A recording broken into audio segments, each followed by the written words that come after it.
மாவட்டத்தில் அருணாச்சலேஸ்வரர் மலைப்பகுதியில் ஏற்பட்ட மண் சரிவு காரணமாக 5 சிறுவர்கள் உட்பட 7 பேர் வீட்டோடு புதையுண்ட நிலையில் மீட்பு பணிகள் தற்போது அங்கு நடைபெற்று வருகிறது. கூடுதல் தகவல்களோடு செய்தியாளர் ரகுவரன் இணைகிறார். அவரோடு பேசலாம். ரகுவரன், இப்போ மீட்பு பணியில எந்த அளவிற்கு சவால் இருக்கிறது? தற்போதைய நிலைமை என்ன?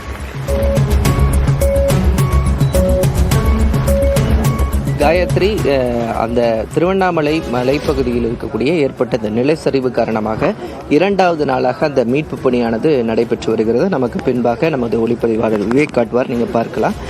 தொடர்ந்து இந்த பகுதி மிகவும் சந்தான பகுதி, பெரிய சாலைகள் இல்லாத பகுதி, அதனால் மலை அடிவாரத்தில் இருக்கக்கூடிய பகுதி அப்படின்றதுனால இந்த பகுதிகளில் பார்த்தீங்கன்னா பெரிய வாகனங்கள் வர முடியல. அதனால் மீட்பு பணிகள் மிக ஒரு கடினமான சூழலில் தான் நடைபெற்று இருக்கிறது. ஆனாலும் மலை நமக்கு பொதுப்பணித்துறை அமைச்சர் ஏவா வேலு அவர்கள் நமக்கு பிரத்யேக பேட்டி கொடுத்திருந்தார். அது தெரிவித்தது என்னவென்றால், மலையினுடைய பாறைகள் மேல் பகுதியில் இருக்குது. அதனால் கீழ்ப்பகுதியில் நம்ம இந்த தோண்டும் பணியை மேற்கொண்டோம்னா மேலிருந்து பாறைகள் வந்து விடுவதற்கான வாய்ப்புகள் இருக்குது.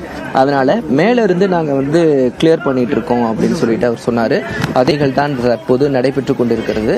கிட்டத்தட்ட அந்த 5 சிறுவர்கள் 2 பெரியவர்கள் இருக்கக்கூடிய வீடு பகுதி என்னது நம்ம தற்போது பார்க்கலாம். இந்த 2 வீடுகள் அடியோடு அடியாக அந்த வீடு இருந்த சுவர்கள் மட்டும் இருக்கும், மற்ற பகுதிகள் எதுவும் தெரியாத வண்ணம் அழிந்து போயிருக்கிறத பார்க்க முடிகிறது. பெரிய பெரிய பாறைகள் அந்த வீட்டின் மீது இருப்பதனால அந்த பாறைகளை எப்படி அகற்றுவது என்பது தொடர்பான நிறைய குழப்பங்கள் இருக்கிறது. ஏன் அப்படின்னா, பெரிய பாறைகள் ஜேசிபி மேலே வர முடியாது. அதனால ஐஐடியை சேர்ந்த நிபுணர்கள் வரவழைக்கப்பட்டு அவர்களினுடைய அட்வைஸ் படி இது அகற்றப்படும். இன்னும் 2 நாட்கள் கூட ஆகலாம் அப்படின்னு சொல்லிட்டு அமைச்சர் அவர்கள் தெரிவித்தார்கள். முதலமைச்சர் அவர்களும் இது தொடர்பான ஆலோசனை மேற்கொண்டிருக்கிறார்கள். மாட்டிக்கொண்டிருப்பது சிறுவர்கள். எவ்வளவு விரைவாக இந்த பணிகளை மேற்கொள்ள வேண்டுமோ அவ்வளவு விரைவாக இந்த பணிகளை நாங்கள் முடுக்கிவிட்டிருக்கிறோம் என்று சொல்கிறார்கள்.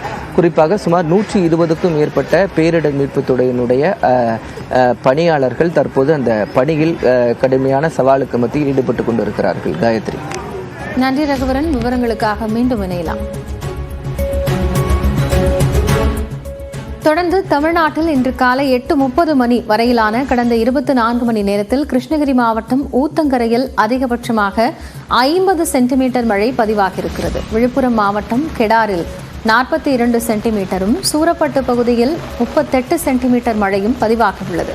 விழுப்புரம் நகரில் 35 சென்டிமீட்டர் மழை பெய்துள்ளது. தருமபுரி மாவட்டம் அரூரில் 33 சென்டிமீட்டர் மழை பதிவாகி இருப்பதாக வானிலை ஆய்வு மையம் தெரிவித்துள்ளது.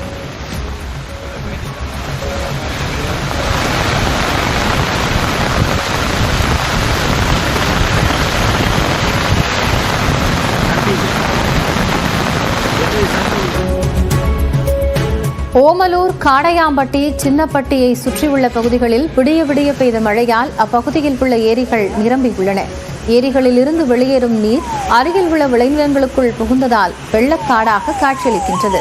மேலும் தண்ணீர் வெளியேற வழியில்லாமல் சேலம் பெங்களூரு தேசிய நெடுஞ்சாலையில் ஆக்கிரமித்து ஆறு போல பெருக்கெடுத்து ஓடுகிறது. இதன் காரணமாக இணைப்பு சாலையில் போக்குவரத்து துண்டிக்கப்பட்டுள்ளது.